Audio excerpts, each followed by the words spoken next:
What's up, everyone? This is Keep in Tune with Carl Schmidt, and I'm your host, Carl Schmidt.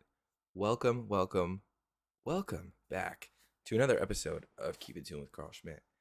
So, today we're going to talk about the, steps it takes to, build into a relationship, right? So, you have dating, relationship, partnership, and then, potential commitment to marriage and stuff like that. Cool, great. So there is one thing I do want to talk about that's been like kind of a hot take, right? Everybody I brought it up to is kind of like, well, you kind of, it is a thing. And I'm like, okay, it is, but it isn't. It shouldn't be, at least, right? So I really want to talk about friend zone, right? The friend zone. Friend zone is just like, it blows my mind. Like, we've all been there, I know. But when do you understand that the friend zone is something you put yourself into? You don't get put into it. You put yourself into it, my guy. Like, when you're talking to somebody, right, and you're interested in them, but they have no interest in you, and they've verbally expressed it, or at least, like, you could tell based off of the cues, right? Like, they don't, you try to flirt with them, they don't flirt back. You try to make plans with them as a date, they don't want it, right? And yet you're still giving them all this attention, time, and, like, oh, look at me, like, I'm trying to show you that I'm a good person, blah, blah, blah, blah, blah, right? You're hurting yourself. Like, you're just creating an issue. Like, oh, oh my God. Oh, piss me off. But yeah, like, how are you going to sit there and allow someone to take all of this emotional level of, like, assistance, right? You're assisting them emotionally so much. And yet, you're getting nothing in return, right? Like, you're not getting an emotional support. You're not getting intimacy, right? And I'm not just talking about physical intimacy. I'm talking about intimacy that you would get from a partner, right? Like, you're not getting that. And you're providing all of this for somebody that has no plans at all to be with you. You're putting yourself in that. And, like, telling you, the next person that says, oh, how do I get out of the friend zone? Ooh, boy. Ooh, don't make me get up my chair. Don't make me do it. Because I will literally go in on you and tell you what you're doing wrong. Obviously, I'm not going to go crazy in on you, but I'm going to tell you, like, hey, bro, you're doing all this, you're getting nothing. Right? Seems a little messed up to me. But anyway, off that topic, because friend zone and stuff is just, I think it's just ridiculous. So let's head into the, dating aspect, right? So dating, right? I personally think, and this is my own opinion, that you should date multiple people, but you should make it known. Do not start dating multiple people and give them the impression that they're the only person you're talking to. Okay? Dating is like an interview process, like a job, right? Um, I'm not saying that a relationship is a job, okay? It shouldn't feel like a job, but I'm saying that when you're dating, it's like you're throwing out resumes to multiple jobs and you're hoping one works out, right? Okay, so why don't I apply that into the dating world, right? I think that's a good idea. Um, it may come off weird to some people, and it may come off true. It may come off as a smart topic, a smart idea. So as you move forward and you're talking to these people and you're dating, you're getting to know them, you're figuring out what they have to offer, what you can offer them. Do they complement your lifestyle? Do you complement them?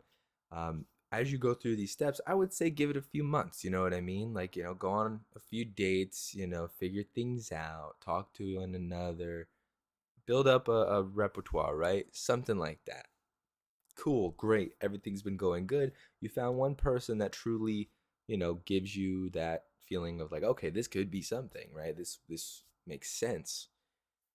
Okay, cool. So then at that point, if you've already made up your mind that this is the person that you want to continue talking to, you let the other people that you were talking to and going on dates with say, hey, I really enjoy our time together, but I think that for what's best is you and I not continue talking. I wish you the best. Good luck. Take care, right? And being open, some people are going to say, well, I don't want somebody upset with me and stuff like that. They're going to be upset with you regardless. But in my opinion, and at least if I think that they're emotionally mature enough, they'll respect me coming to them and talking to them straightforward about it, right? And actually letting them know instead of just disappearing off the face of the earth or slowly pushing them away. You just cut the head off the snake, good to go. And then when it comes to now you talking to this one person, you're getting to know them, and then you decide to get into a partnership, a relationship, if you will. Okay, that's it. You start focusing on just that person. You continue being yourself. Don't, try to change up your whole life just for this person. Just obviously they decided to stick with you as well because they respect what you do and they like what they see. You're doing all the right things. So instead of trying to change to try to mold to their lifestyle, continue pursuing the things that you enjoy, be an individual, but know that now you have someone there, right?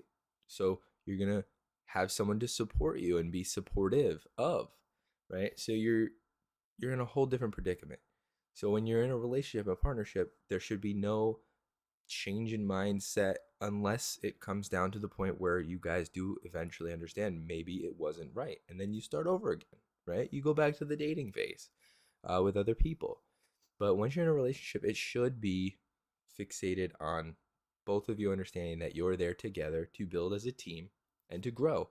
I don't think that people understand like how a relationship works anymore because the dating world today is just nuts. Okay, like you have people saying if they wanted to, they would, and then you have it's like that. I'm sorry, that statement kind of threw me off a little bit. If they wanted to, they would. If they wanted to, they would. That is so immature and childish. I'm sorry, but how are they gonna know what you want if you didn't communicate with them? And you didn't tell them like, hey, I need to know what's going on, or I need this to feel fulfilled, or at least to fill a certain maybe emotional or physical need, or just life like, something with life that you need to be fulfilled with, right? Okay, but did you communicate that? And if you did, how did you communicate it? Did you just say it nonchalantly? Did you actually have a sit down conversation with your partner? And the biggest thing that people don't understand when it comes to relationships and dating is communication. I mean, look at how I talked about dating in the beginning, communicating with people. Like, say you're talking to other people, right? You need to communicate with these people and tell them what's going on, especially if you're talking to other people at the same time. Because if they find out and you've been keeping it hidden, it's gonna look bad on you, and then your potential dating your potential relationship is gonna be an issue here, right? They're gonna see you as a liar. They're gonna see you as someone who is technically maybe even a cheater.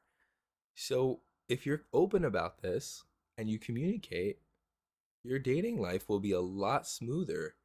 And you'll also get people who are willing to understand that you are looking in different areas, but there's something about that one person you're talking to, right? If you're communicating this to that one and you tell them that you're talking to like maybe one other person, you communicate like, hey, there is something here though, and you communicate what it is, like be able to communicate those ideas and those thoughts on that person. And then when it comes to the relationship, to keep things going well is to have proper communication. No, like obviously gaslighting is awful. That should never be a thing, right? I don't think that's something that you should bring into a relationship at all. And if you are gaslighting someone, you need to go seek help. Like you need to go see therapy or something. There's something inside you that needs to be adjusted. Um, but communication, like if somebody oversteps a boundary, you need to communicate that. If you are feeling upset and your partner keeps asking you why, you have to communicate with them what you do to help you get over being upset. Now, I understand your partner's going to be like, well, I want to be here for you. But if they respect you, they're going to understand that you need certain things to complete to be able to get past. this mindset, right? If you're upset, angry, all of the above, right? And you need to communicate with your partner about like your goals and your future and the future that you see with this person, right? But that's obviously later on, and as you go through dating you get to know. So like you continue to support one another as you move forward in your relationship. So the biggest things I can take from today's episode would be, when it comes to the friend zone, you put yourself in it, right? You don't get put into it. Your decisions to stay around and be close to someone who continues to take your emotional like input and use it for their own gain, and they give you nothing in return, right? That is not fair. You put yourself in that situation. I have no sympathy for you. Once you become emotionally intelligent and once you are able to understand social cues, that's a big thing too. You will figure it out, right? I know you may be thinking, oh, that's kind of messed up to say that I'm at fault for it, but you are if you really look at it. Break it down, write down on a piece of paper, like what are they doing? What am I doing? And then compare the two. You'll see that you're the one who put yourself in there, right? Now, if somebody, now don't hear me out. If somebody actually like continues to keep you in that like, oh, I want the emotional, and you realize it, right? And you start pulling away, and they keep trying to pull you back. That's a shitty person. That is a shitty person, and they just want the external validation from someone else. And if they're in a relationship and they're doing that to you, oh, baby, baby, baby, that's even worse. Like that just shows the lack of emotional intelligence, emotional maturity, and it gives me cheater vibes. Because if you're willing to take external validation from somebody else who is interested in you, no, no way, Kimasabi. That's not how it works out here, right? Then when you go into dating, right? Dating, I believe you should have multiple people that you're talking to, but you should communicate it, right? Break that down. That's it. Be open, be available, but also, understanding. And if somebody doesn't want to deal with that, cool. You know, clean your hands, say, hey, I wish you the best, take care. Relationship, that's it. Mano y mano. That's it. It's just you two, right? And open communication, goal, life planning, being able to actually have like deep emotional conversations about, say if something happens where a boundary is stepped over or something along those lines. That's important. So I truly believe all of these things, and I think these are the best ways to move through these stages. Now, don't get me wrong. If you have any input on these matters, I would love to hear from you, right? Would really appreciate that because any input is rightfully so. Because everyone does things differently, everyone experiences things differently. So, please let me know in the comments if you have any input, okay? Also, do not forget to like and subscribe to this video or to my channel to this video. I'll be okay. It really helps me out. I'm really trying to make this a consistent thing. I really enjoy talking to you guys and giving you my inputs. But this is going to be the last input into the dating playlist. So the next one we're going to be talking about self-help, right? So I'm going to be talking about things that I went through, and then I'm also going to be talking about how I got through them. And maybe, just maybe, what I did could help you if you're going through maybe a similar situation. So don't forget again, like and subscribe. It means the world to me. I really want to create a community based on where we talk about the difficult topics. We talk about things that society doesn't want us to talk about or kind of get on the same page, right? Now, without further ado, the last thing I'm going to say to you, crime of a rhyme, I know. If you want to stay in tune, you need to keep in tune with your boy Carl Schmidt. And I will see you guys next time. Take it easy.